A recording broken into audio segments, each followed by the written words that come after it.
नमस्कार प्रणाम आप लोग छोट भाई डीजे मंजीत। आज जितना भी पावर स्टार पवन सिंह के फैन बस लोग से निवेदन बा कि ज़्यादा से ज़्यादा वीडियो शेयर करी, लाइक करी, कमेंट करी आ बताई कैसा लगा था वीडियो। पवन भैया काल रितेश भैया के घरे पहुँचे रहनी बर्थडे में। काल पवन भैया की ज़िंदगी में दो गो खुशी रहे। एगो फर्स्ट नंबर तो वहाँ काल बर्थडे रहे आ दूसरा का खुशी ई रहे कि काल वहाँ के सालगिरह भी रहे। तो पवन भैया के पहुँचल बहुत ही जरूरी रहे। ना पहुँचती तो अपना छोटा भाई के केंगे प्यार देती जगह हमनी के प्यार लेवे नहीं सब भैया से, चाहे भैया हमनी के देवे नहीं वहीं रितेश भैया के भी प्यार देनी आ प्यार बाटे नहीं। सारा के भोजपुरी के जितना भी सिंगर छोट बा सारा लोग पवन भैया के बड़ मनबे करेला।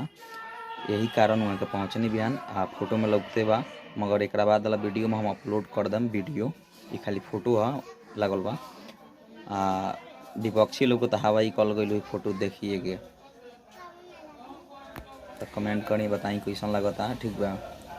फैन से वीडियो हम लेके आवता नहीं पवन भैया के जौन गाना कब रिलीज होके अलावा कन्फर्म डेट लेके आए।